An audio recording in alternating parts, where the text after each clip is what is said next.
Video examen número 3. Farmacoterapia en odontología. Estructura de bacteria gram positivo y gram negativo. Para iniciar tenemos que diferenciar estos dos tipos de bacteria. Esto no es muy difícil de hacer en realidad. La diferencia estructural es muy evidente en el diagrama y fácil de identificar. Las bacterias gram positivas tienen una capa gruesa de peptidoglucano y no tienen una membrana lipídica externa, mientras que las bacterias gram negativas tienen una capa delgada de peptidoglucano y tienen una membrana lípida externa. Establecida esta diferencia, podemos adentrarnos más en cada una de ellas. Primero hablaremos de las gram positivas, que ya dijimos que tienen una capa gruesa de peptidoglucano y no tienen una membrana lipídica externa. Como las bacterias gram positivas carecen de una membrana lipídica externa, cuando se refiere correctamente a su estructura en lugar de las propiedades de tinción, la denominamos monodermos. En cuanto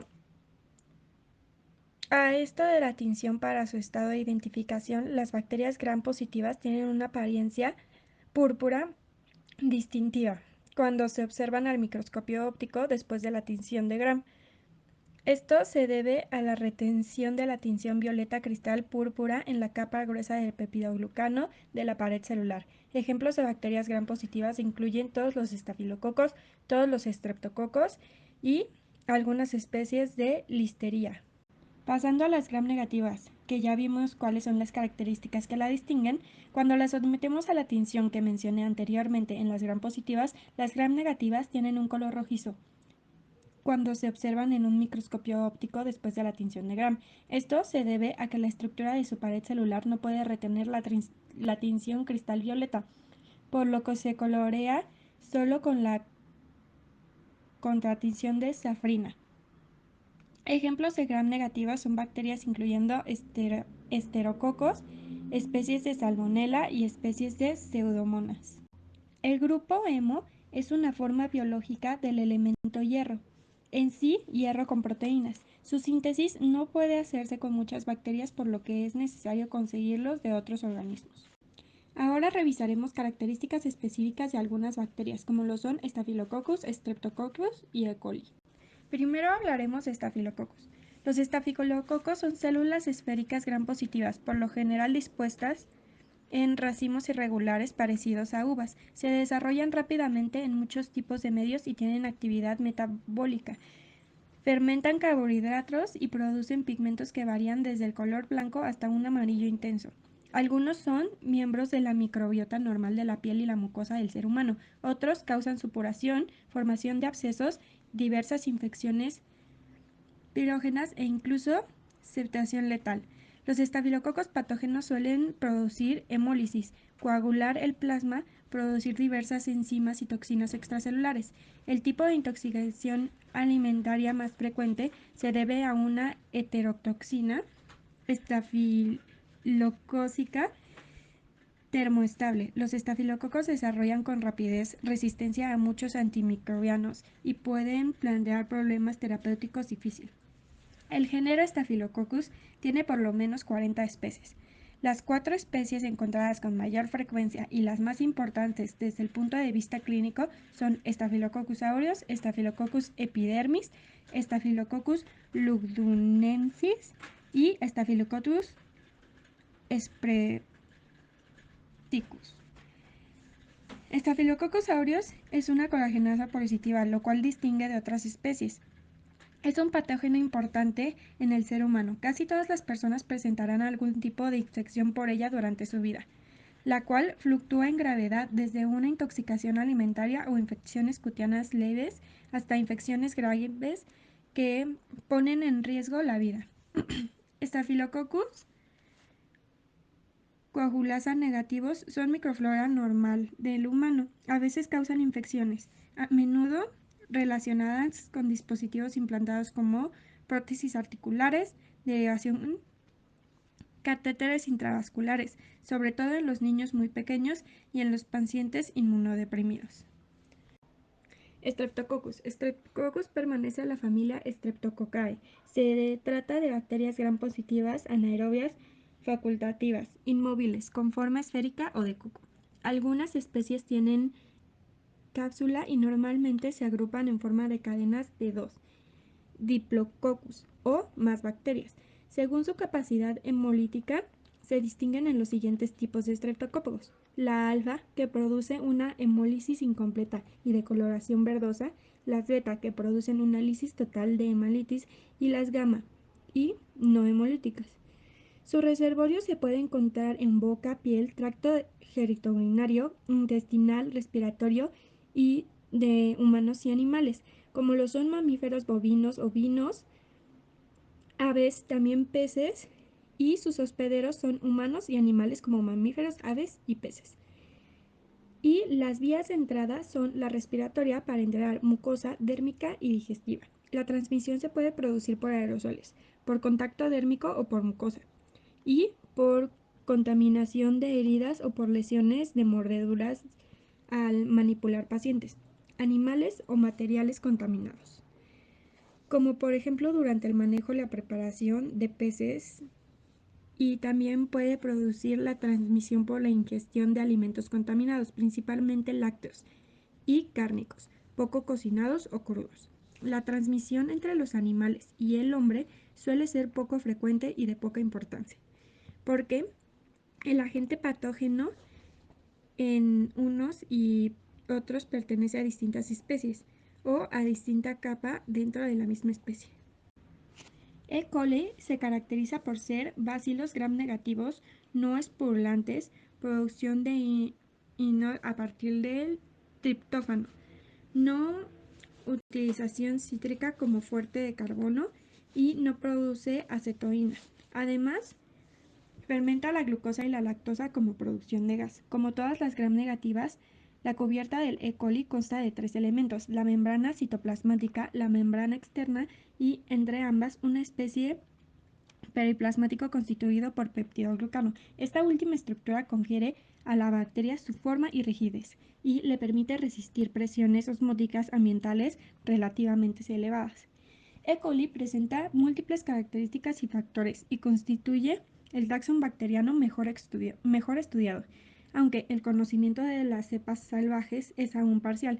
Parece que las facultades de adaptación de esta bacteria son poco comunes, debido a la adquisición de nuevos genotipos a partir de plásmidos, bacteriófagos y otros elementos que transmiten su material genético. Además, su conocida capacidad de ubicidad favorece la aparición retirada de cepas nuevas con nuevas propiedades, incluyendo capacidades patógenas no fácilmente reconocibles.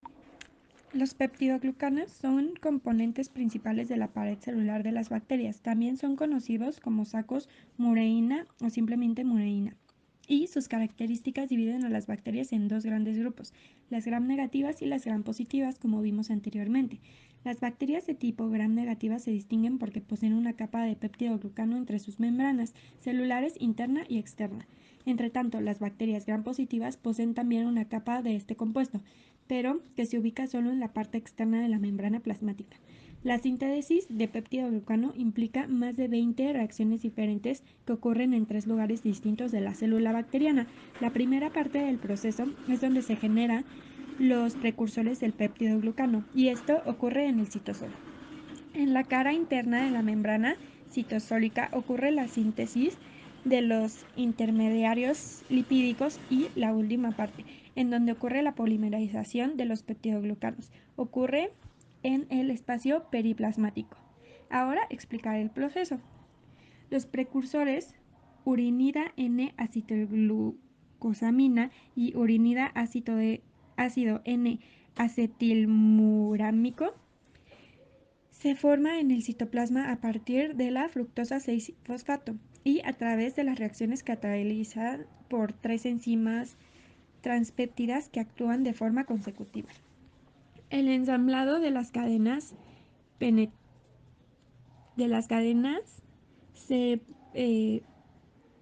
estas cadenas pentapépticas se produce de forma escalonada por acción de unas enzimas linasas de adición paso a paso al aminoácido alina, un residuo de D-glutamina, otra de ácido diaminopéptico y otra de D-alina. terminación a la ala. Una proteína integral de la membrana llamado fosfato N-acetilmuramil peptapeptido transferasa que se ubica en la cara interna. Cataliza el primer paso de síntesis en la membrana. Esta realiza la transferencia de uridina ácido N-acetilmurámico desde el citoplasma al bactoprenol, un lípido o alcohol hidrofóbico. Es un transportador asociado a la cara interna de la membrana celular cuando la uridina ácido N-acetilmurámico se une al bactoprenol, su forma complejo conocida como lípido 1. Después, una transferasa añade una segunda molécula aquí, el pentapeptido, y se forma un segundo complejo conocido como lípido 2. Este está compuesto entonces por uridina N-acetilglucosamina, uridina ácido N-acetilmurámico, L-alanina de glucosa, ácido diminopimolítico y el dipeptido L-alina de alanina.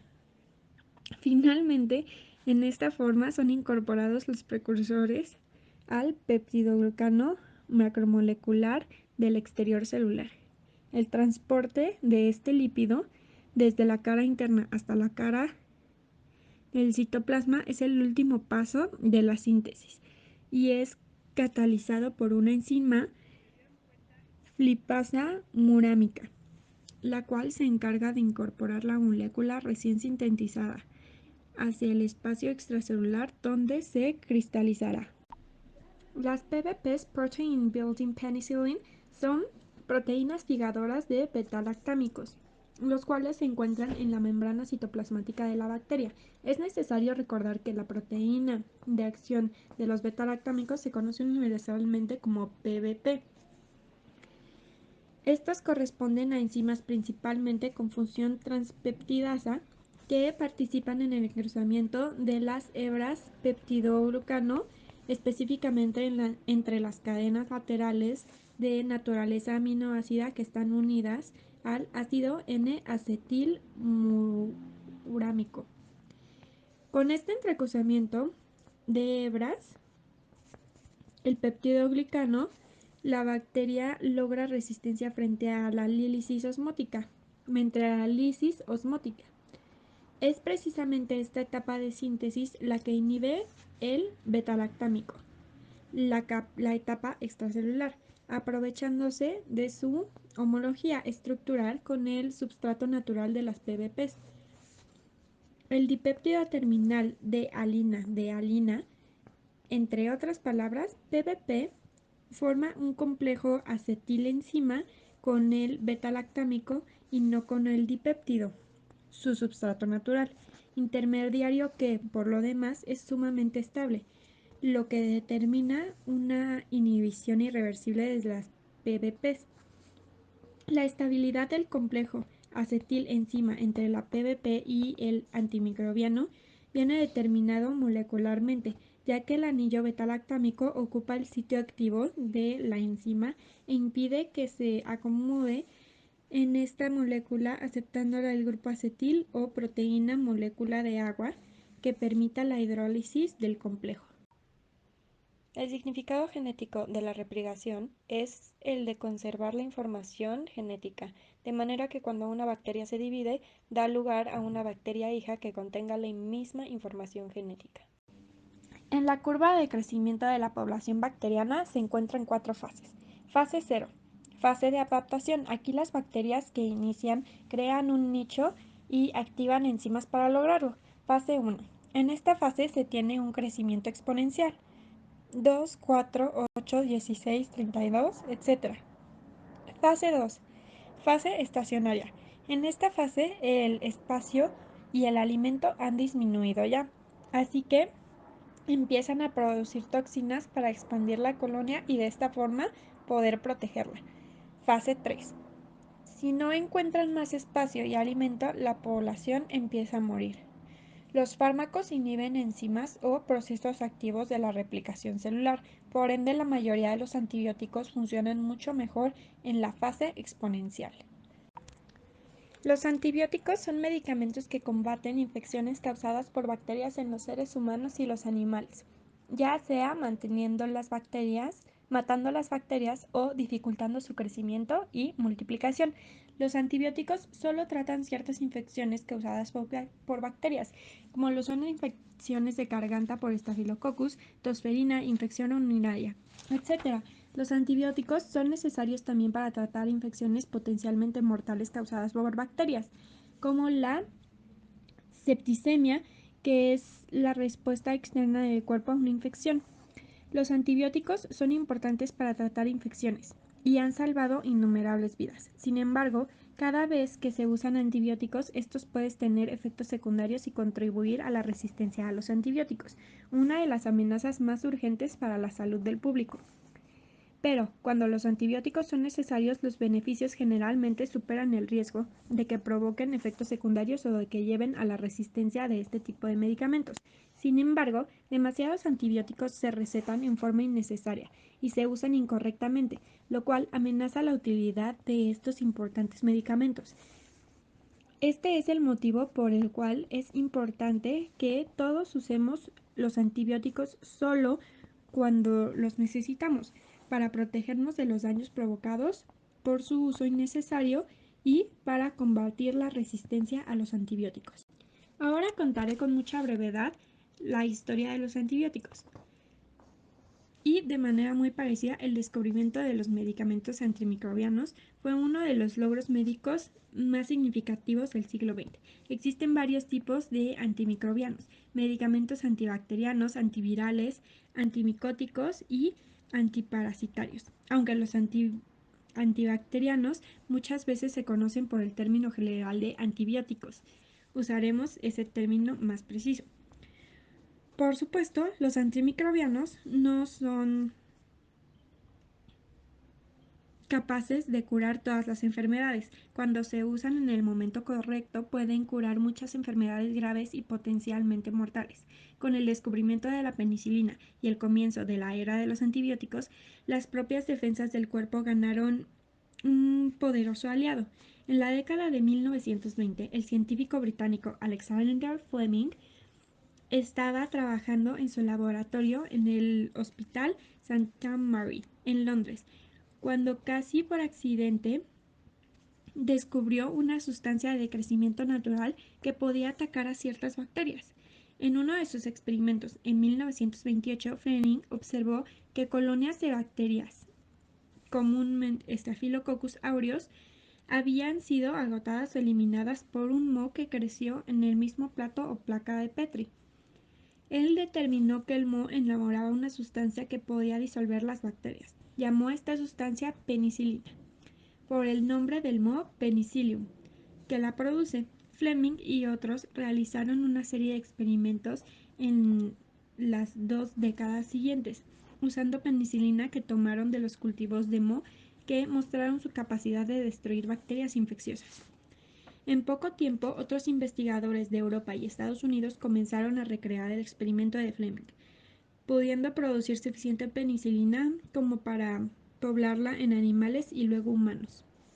A partir de 1941, encontraron que incluso los niveles bajos de penicilina cubrían infecciones muy graves y salvaban muchas vidas. Por sus descubrimientos, Alexander Fleming ganó el Premio Nobel de Fisiología y Medicina. Las compañías farmacéuticas estaban muy interesadas en este descubrimiento y empezaron a producir penicilina con propósitos comerciales. Se usaba bastante para tratar a los soldados durante la Segunda Guerra Mundial, cuando infecciones por heridas en el campo de batalla y neumonía. De mediados de la década de 1940 se volvió ampliamente accesible para el público en general. Los titulares de los periódicos la llamaban el medicamento milagroso, aunque no existe ningún medicamento que realmente merezca esta descripción, como ya sabemos. Con el éxito de la penicilina, empezó la carrera para producir otros antibióticos. En la actualidad, los pediatras y otros médicos pueden elegir entre docenas de antibióticos del mercado. y se recetan en cantidades muy altas. En Estados Unidos cada año se hacen por lo menos 150 millones de recetas médicas para antibióticos. La acción dependiente de la concentración se refiere a cuando existe una relación en la concentración y la acción como se muestra en la gráfica. Mientras mayor es la primera, mayor es la segunda. Por otro lado, la acción dependiente del tiempo se refiere a cuando el tiempo es más importante que la concentración, siempre y cuando la concentración se mantenga durante la mitad del tiempo de administración por arriba de la concentración mínima eficaz. El efecto postantibiótico es un fenómeno donde hay efecto antibiótico, aunque las concentraciones del mismo no están presentes. Se debe a que el fármaco puede inhibir algunas enzimas o rutas metabólicas que tardan en activarse. Consiste en el retardo de los microorganismos en recuperarse y reentrar a la fase logarítmica del crecimiento después del uso del antimicrobiano. Las formas de resistencia al antibiótico son las siguientes: bloqueo del transporte del antibiótico, modificación enzimática del antibiótico, expulsión del antibiótico por transporte activo, modificación de la diana o sitio de acción del antibiótico, produce una enzima interactiva y crea biofilms, las comunidades bacterianas que protegen entre sí. Un mismo gen puede crear resistencia a varios antibióticos.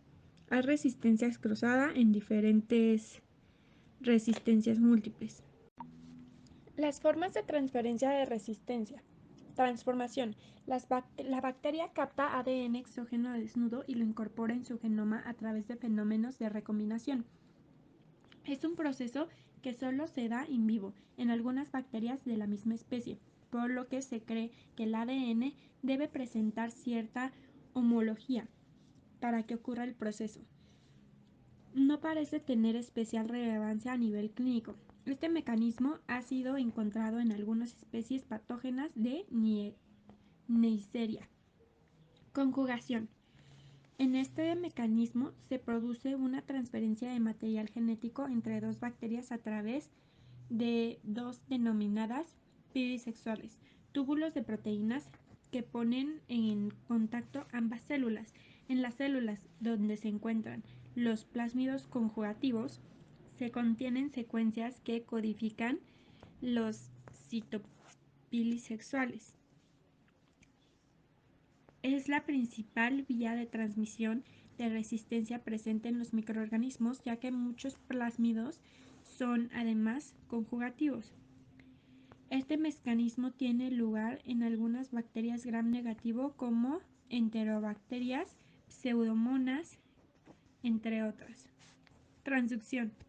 En este caso, la transferencia del material genético entre una bacteria y otra ocurre a través de un fago o virus que infecta a bacterias.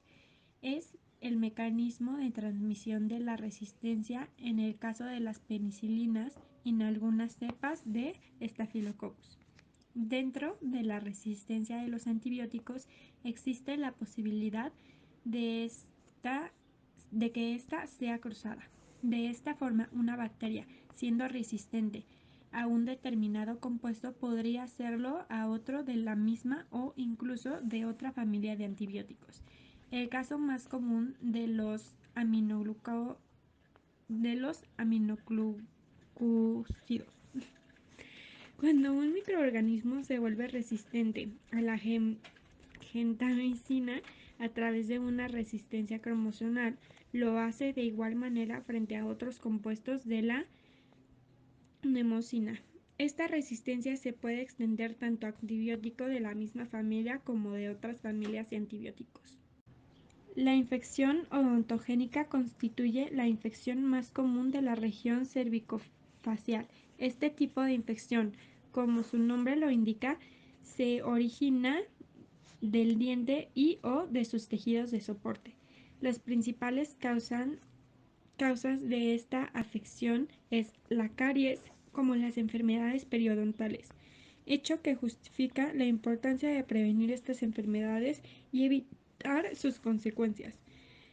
Las infecciones odontogénicas se definen como procesos de infección en estado de celulitis o absceso que han evolucionado desde un diente, ya sea por origen pulpar y o periodontal, hasta los tejidos adyacentes, donde el pus ocupa los espacios del sistema muscular aponeurótico, llegando a comprometer la vida del paciente.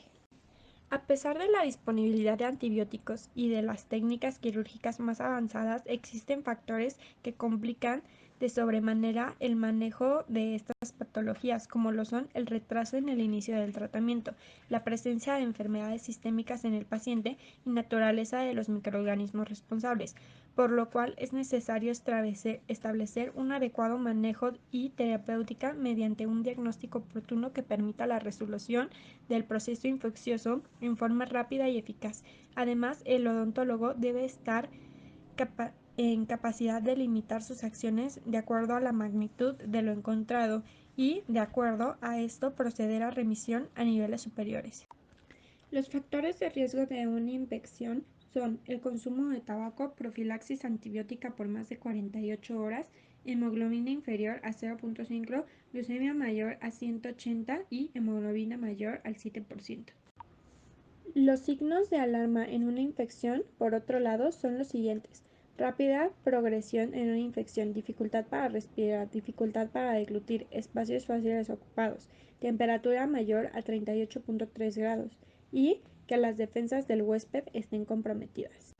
Los tipos de pus por color son los siguientes: pus amarilla y clara, hay presencia de cocos gram positivo; pus oscura, maloliente, anaerobios melanogénicos; pus verde, maloliente, anaerobios, flagelitis; exudado líquido oscuro, gram negativo; exudado amarillo granuloso,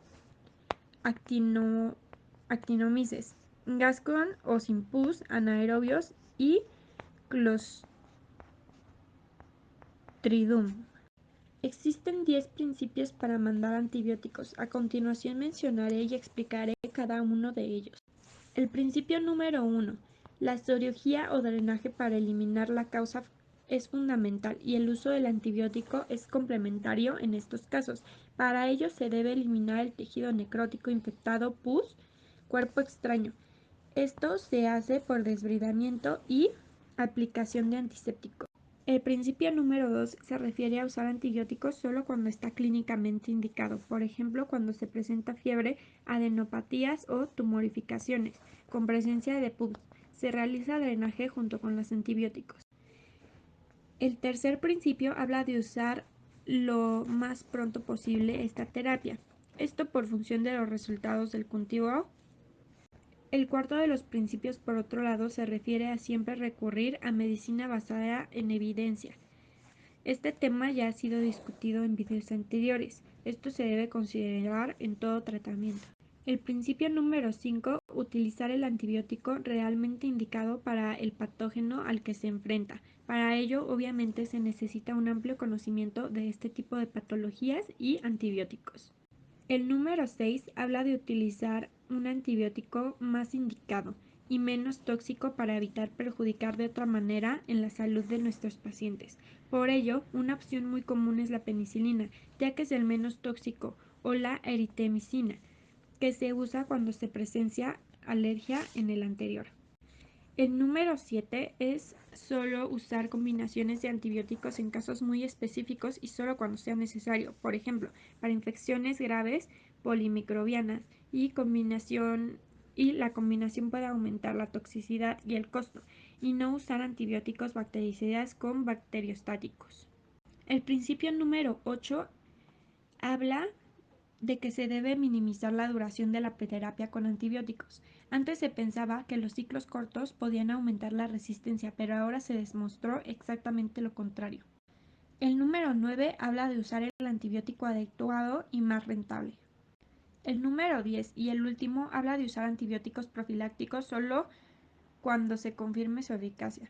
Son eficaces en cirugía por cáncer, implantes dentales y cirugía de terceros molares. Mantener el antibiótico de 3 a 4 días sin signos de infección.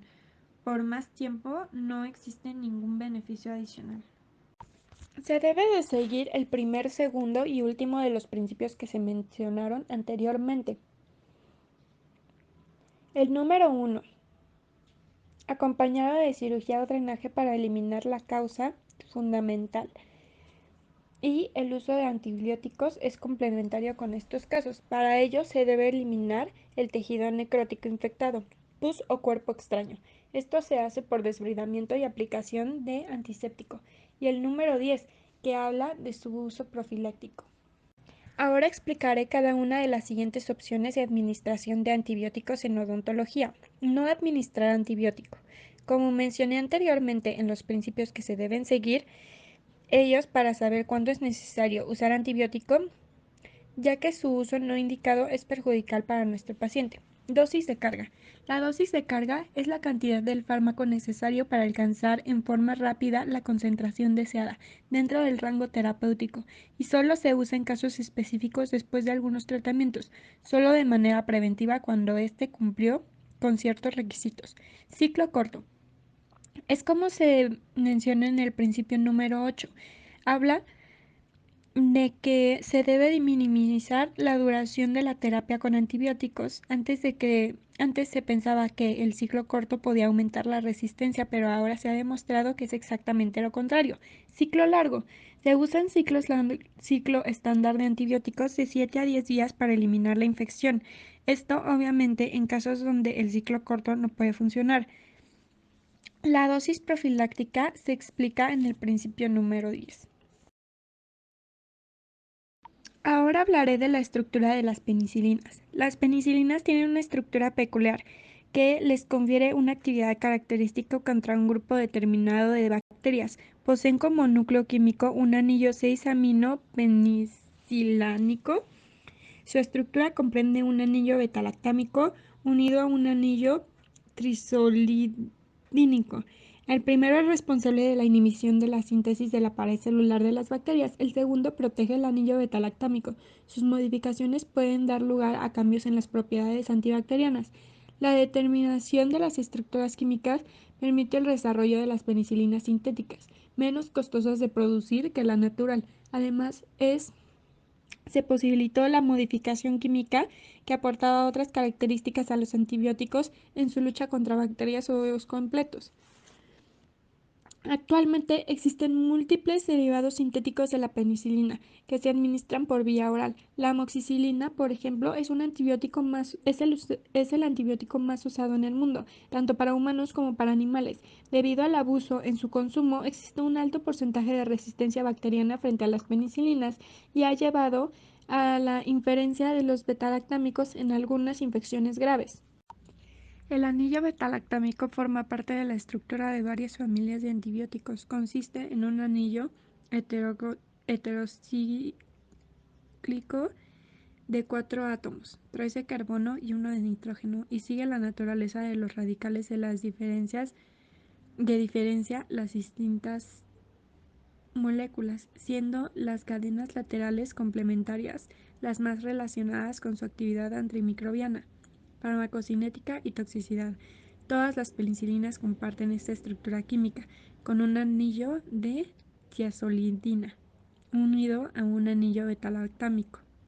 La farmacocinética de la relación que se establece entre un antimicrobiano y el paciente incluye los procesos de absorción, distribución, metabolismo y eliminación que, en su conjunto, determinan una curva concentración-tiempo. Las características de absorción, distribución y eliminación del antimicrobiano en cada paciente determinan la curva concentración-tiempo en el plasma, la que a su vez es responsable de la concentración que alcanza el fármaco en el tejido infectado, donde en definitiva requerimos del mismo en concentraciones adecuadas para el control de la infección. Las concentraciones plasmáticas y tisulares no siempre se correlacionan linealmente. Los antibacterianos con menos unión a proteínas como aminoglucósidos y quinolonas tienen generalmente una correlación plasma-tejidos mayor que los beta-lactámicos, que se caracterizan por una elevada unión a proteínas plasmáticas. Ciertas patologías como meningitis bacteriana aguda pueden mejorar transitoriamente la penetración de antimicrobianos al sitio infectado, al aumentar la permeabilidad de la barrera hematoencefálica. En general, la penetración de tejidos es relevante en infecciones que afectan órganos con baja penetración de antibacteriano, como lo son los ojos, huesos, páncreas y pulmones.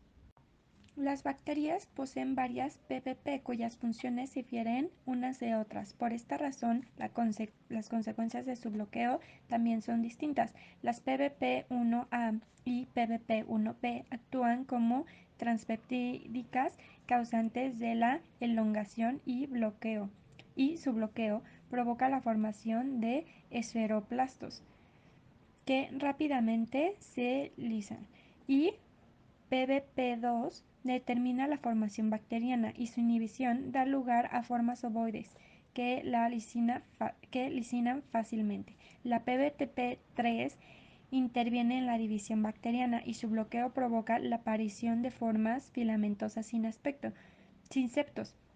Y las PBP4 y PBP5 y PBP6 tienen actividad carboxipeptidasa e intervienen en la liberación del quinto aminoácido del pentapéptido, necesario para la polimerización del peptidoglucano.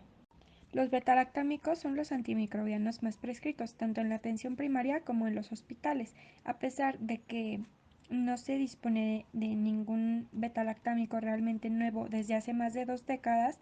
El aumento innecesario de las resistencias y de los avances en el conocimiento de sus mecanismos moleculares han condicionado la existencia de una gran cantidad de información en la literatura médica sobre cada uno de los componentes de esta familia de antibióticos. Quizá la gran novedad de los últimos años es el interés creciente sobre la administración de betalactámicos en infusiones continua como parte de una estrategia terapéutica que busca optimizar los parámetros farmacocinéticos y farmacodinámicos de usos antibióticos en el tratamiento de algunas infecciones producidas por microorganismos con sensibilidad reducida. Las cefalosporinas son antibióticos betalactámicos muy parecidos a las penicilinas, solo que estas tienen la ventaja sobre los primeros, al igual que las penicilinas actúan inhibiendo la síntesis de la pared celular bacteriana. En la actualidad siguen siendo una gran herramienta para el tratamiento de infecciones por genes gram positivos y gram negativos, sobre todo si son productores de beta-lactamasas, ya que estos antibióticos han mostrado tener una buena resistencia a estas enzimas. El riesgo de reacción cruzada entre penicilinas y cefalosporinas de primera generación en cadena lateral diferente es de un 10% aproximadamente. Esta reactividad cruzada puede aumentar hasta 30% cuando existen cadenas laterales similares. Entre penicilinas y cefalosporinas de segunda y tercera generación es de un 3% la probabilidad aproximadamente. Diferencias entre las generaciones de cefalosporinas en su acción contra gram positivas y negativas. Las cefalosporinas de primera generación son para administración oral y parenteral. Las orales son llamadas fenilglicinas o derivadas de hidroxifeniglicinas, que incluyen cefalaxina, cefadroxina y cefradixina. Entre las parenterales se encuentran con la cefalotina, cefaxolina y cefradina. Este grupo de antibióticos incluye sustitutos de la penicilina G que son resistentes a las penicilinas y los Staphylococcus. Por tanto, tienen una buena actividad contra las bacterias aerobias gram positivas, con excepción de Enterococcus, Staphylococcus resistente a meticilina, Staphylococcus epidermis y Pneumococcus resistente a penicilina, y algunos organismos gram negativos adquiridos en la comunidad. Las cefalosporinas de segunda generación ofrecen una cobertura mayor frente a los bacilos gram negativos que a las de primera generación. Todas estas cefalosporinas tienen una actividad contra la mayoría de los microorganismos destruidos por agentes de la primera generación, pero su cobertura es más extensa, ya que incrementa su actividad contra microorganismos gram negativos, en especial 3 especies: Haemophilus influenza y Neisseria. Existe un subgrupo entre estos agentes, los cuales son cefoxitina, es la más potente del subgrupo ceftotan, y cefmetazole, que son activos contra el grupo de B fragilis, con excepción de la cefuroxima. Las cefalosporinas de segunda generación no deben administrarse en meningitis. Estas, al igual que las de primera generación, se dividen en orales y parenterales. Las primeras son llamadas también E3 prodrogas e incluyen la lorazepam. Las segundas son el cefamadol, cefonicid, cefoxitina, ceforinida, cefuroxime, cefotetan y cefmetazole. Las cefalosporinas de tercera generación suelen resultar más eficientes in vitro frente a los bacilos gram negativos y frente a los cocos gram positivos que los fármacos de primera y segunda generación. Las cefalosporinas de tercera generación son el tratamiento de elección de las meningitis por bacilos gram negativos y se utiliza también para combatir otras infecciones por bacilos gram negativos. Todo este grupo de tercera generación son extremadamente activas contra la mayoría de las bacterias gram negativas, excepto Enterobacter y Citrobacter, incluyendo las mencionadas anteriormente, es decir, las Enterobacteriaceae y otros organismos entéricos y serratina, y también contra bacterias producidas en beta-lactamasas. La cefticidime y cefoperazone son activas para pseudomonas aeruginosa, pero son menos activas en contra de otros agentes de tercera generación como cocos gram positivos. Estos antibióticos no están indicados en la profilaxis quirúrgica de rutina. Al igual que en los grupos anteriores, hay parenterales y orales. Las cefalosporinas de cuarta generación incluyen cefepime y cefpirone, ambas de administración parenteral lactamasas medidas cromosomalmente y por plásmidos, además de poca o ninguna capacidad para inducir la producción de beta-lactamasas tipo 1. La resistencia a las asociadas de beta-lactámicos e inhibidor de beta-lactamasas se debe a la sobreproducción de las cefalosporinas cromosómicas del grupo 1. El patrón de resistencia incluye aminopenicilinas, amoxicilina, ácido clavulánico, cefalosporinas de primera y segunda generación y cefainicinas. Ahora mencionaré algunos precios de antibióticos.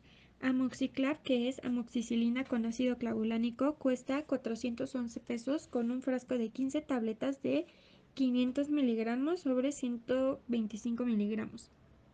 Ceporex, que es cefalexina de 500 miligramos oral, 15 tabletas, cuesta 524 pesos. Un genérico de ampicilina de 500 miligramos oral, 20 cápsulas, cuesta 446 pesos.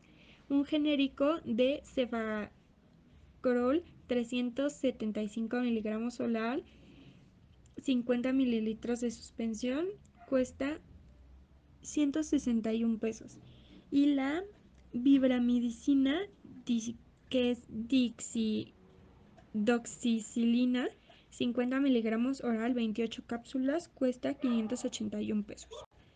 Ahora hablaré de beneficios, indicaciones y riesgos en el uso de los siguientes antibióticos en una infección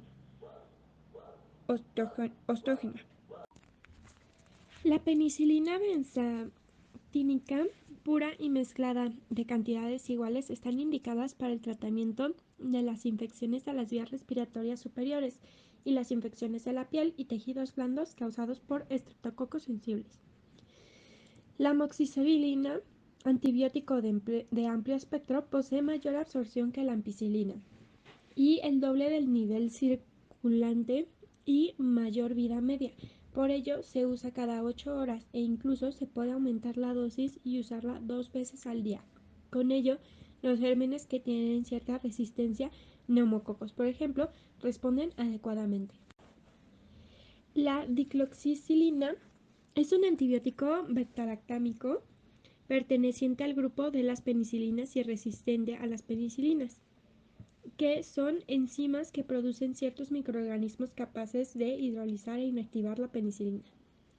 Se utiliza para el tratamiento de infecciones causadas por bacterias gram positivas, como por ejemplo Staphylococcus aureus, y para tratar infecciones causadas por estreptococos del grupo A, como Streptococcus pneumoniae.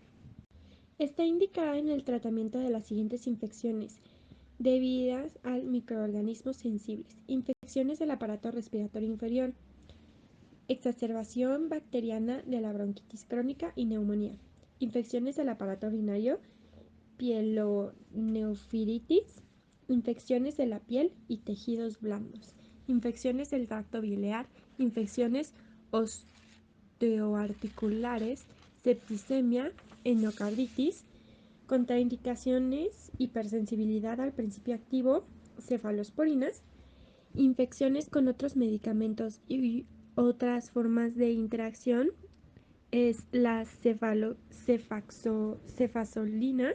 No debe administrarse junto con otros antibióticos que tengan un mecanismo de acción bacteriostático, por ejemplo, tetraciclinas, sulfonamidas, eritromicina, ya que se ha observado efectos antagonistas en pruebas in vitro.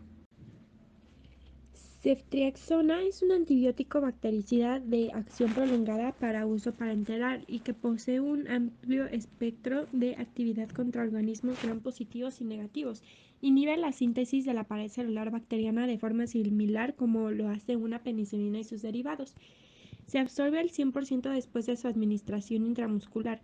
Cuando se aplica por vía intravenosa, alcanza su concentración máxima en 30 minutos por vía intramuscular en 3 horas. Se une entre 83 y 96 a proteínas plasmáticas y en niños 50%. O puede distribuirse a nivel de humor acuoso, tejido bronquial inflamado, líquido cefalorraquídeo, hígado, pulmones, oído medio, placenta, cordón umbilical, líquido amniótico, líquido pleural, próstata y líquido sinovial. Ceftriaxona se metaboliza aparentemente a nivel intestinal y después de excretarla. Sin embargo, al parecer se metaboliza en cantidades mínimas, por lo que el medicamento restante entre 33 y 67% se excreta sin cambios en la orina mediante la filtración glomerular. La vida media de eliminación es de 5.8 a 8.7 horas en recién nacidos y en niños entre 4 a 6.5 horas. En estos últimos puede durar en el oído medio hasta 25 horas. La amoxicilina pertenece a una clase de antibióticos llamados medicamentos similares. La penicilina funciona al detener el crecimiento de las bacterias. El ácido clavulánico pertenece a una clase de medicamentos llamados inhibidores de las beta-lactamasas. Funciona al evitar que las bacterias destruyan la amoxicilina. La combinación de amoxicilina y ácido clavulánico viene en forma de tabletas masticables, una tableta de liberación lenta y de acción prolongada y una suspensión líquida para tomar por vía oral.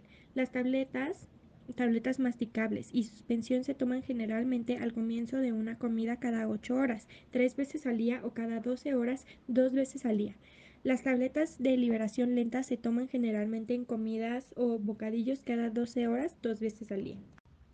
El metronidazol en combinación con la amoxicilina es la terapia antibiótica sistémica de elección en pacientes de periodontitis agresiva, con efectos benéficos en la mayoría de los estudios realizados. El metronidazol pertenece a las células, penetra en las células bacterianas por disfunción masiva en forma de profármaco. Una vez dentro, es activado gracias a la actuación de la ferrodoxina, enzima que forma parte de la cadena transportadora de electrones de la bacteria. Las cefalosporinas son antibióticos lactámicos bactericidas, inhiben enzimas de la pared celular de las bacterias sensibles e interrumpen su síntesis. Hay 5 generaciones de cefalosporinas. La farmacocinética. Las cefalosporinas penetran bien en la mayoría de los líquidos corporales y en el líquido extracelular de la mayoría de los tejidos, especialmente cuando hay un proceso inflamatorio que favorece la difusión. Sin embargo, las únicas cefalosporinas que alcanzan concentraciones en el líquido cefalorraquídeo suficientes como para penetrar la meningitis son ceftriaxona, cefotaxima, ceftazidima y cefepimina. Todas las cefalosporinas tienen una baja penetración en el líquido intracelular y en el humor vítreo. La mayoría de las cefalosporinas se excreta principalmente por la orina, por lo que la dosis debe ajustarse en los pacientes con insuficiencia renal. La cefoperazona y ceftriaxona, que presentan una excreción biliar significativa, no requieren de este ajuste. Las indicaciones. Las cefalosporinas son bactericidas para la mayoría de bacterias gram positivas y bacterias gram negativas. Las cefalosporinas se clasifican en generaciones. Los fármacos de primera generación son eficaces principalmente contra microorganismos gram positivos. A grandes rasgos, las generaciones posteriores tienen un espectro extendido contra bacilos aerobios gram negativos. Las cefalosporinas de quinta generación, ceftarolina y cefoviprol, son activas contra Streptococcus aureus resistente a la meticilina. Las cefalosporinas tienen las siguientes limitaciones: falta de actividad contra enterococos, carecen de actividad contra estafilococos resistentes a la meticilina, carecen de actividad contra los bacilos anaerobios gram negativos. En cuanto a usar antibióticos de manera profiláctica, se menciona en el 10º principio, en el número 10, y el último habla de usar antibióticos profilácticos solo cuando se confirma su eficacia. Son eficaces en cirugía por cáncer, implantes dentales, cirugía de terceros molares. Mantener el antibiótico de 3 a 4 días sin signos de infección. Por más tiempo no existe ningún beneficio adicional. En los siguientes casos se explica el tratamiento odontológico y antibiótico en una infección odontógena. El primer caso habla de una infección odontógena de menos de 3 días de evolución. Para iniciar se debe detectar y eliminar la causa de la infección, para seguir con una limpieza o drenaje de la zona si es necesario. Eso es con respecto al inicio del tratamiento. Este debe ser acompañado con un tratamiento antibiótico. Con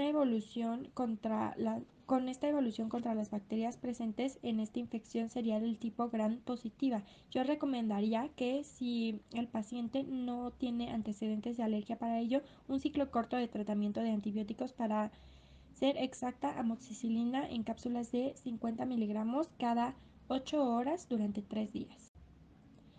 El segundo caso habla de una infección odontógena de más de 6 días de evolución. El tratamiento inicial sería el mismo que el anterior. Se debe detectar y eliminar la causa de la infección, para seguir con el tratamiento de limpieza o drenaje de la zona si es necesario.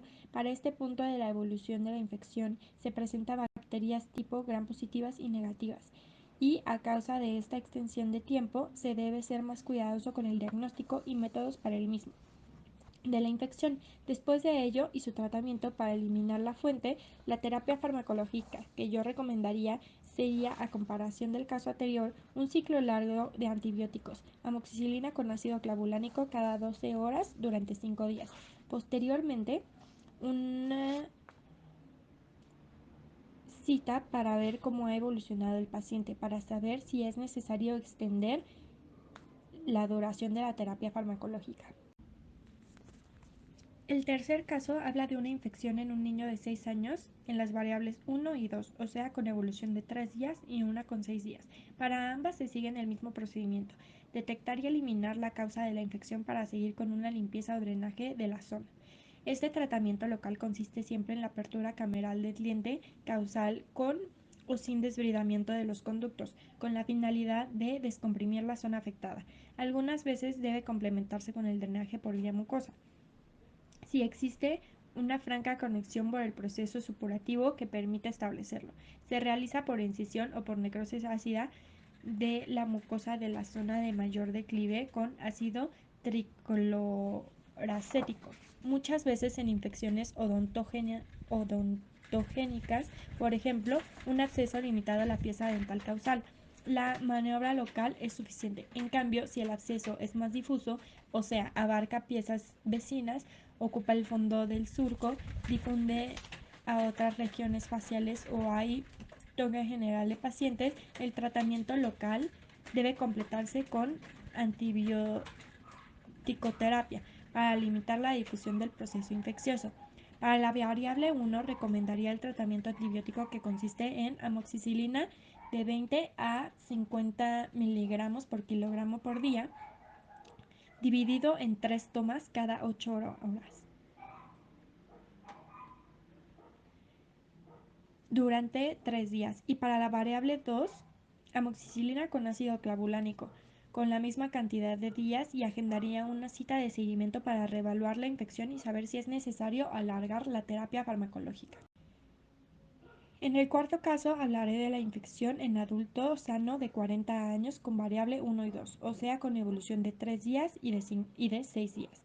El primer paso en ambas variables es identificar y eliminar la fuente de la infección. En la variable 2 se toman medidas más cautelosas como radiografías periapicales. El tratamiento sería el mismo que el del caso anterior, con una modificación en la dosis por no ser este un caso pediátrico. El quinto caso habla de una extracción programada del 48 en un paciente sano, si es que la extracción no hubo complicaciones y dependiendo del tiempo que se tardó el procedimiento. Mi primera opción sería mandarlo solo por 3 días, usar un ciclo corto con una revisión posterior pero si el procedimiento fue más tardado debido a cualquier factor, optaría por un tratamiento de antibióticos de una semana, con también una cita de revisión para ver cómo está cicatrizando y evolucionando el paciente. Obviamente es importante que el paciente siga los cuidados pertinentes después de este procedimiento. Usaría en ambos casos, por precaución,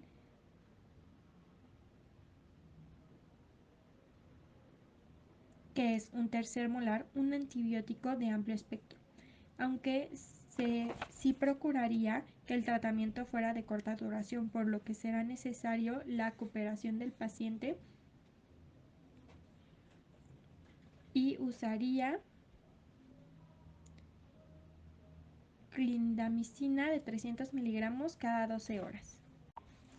El sexto caso habla de un paciente con infección odontógena recurrente durante 6 meses con uso de antibióticos intermitentes.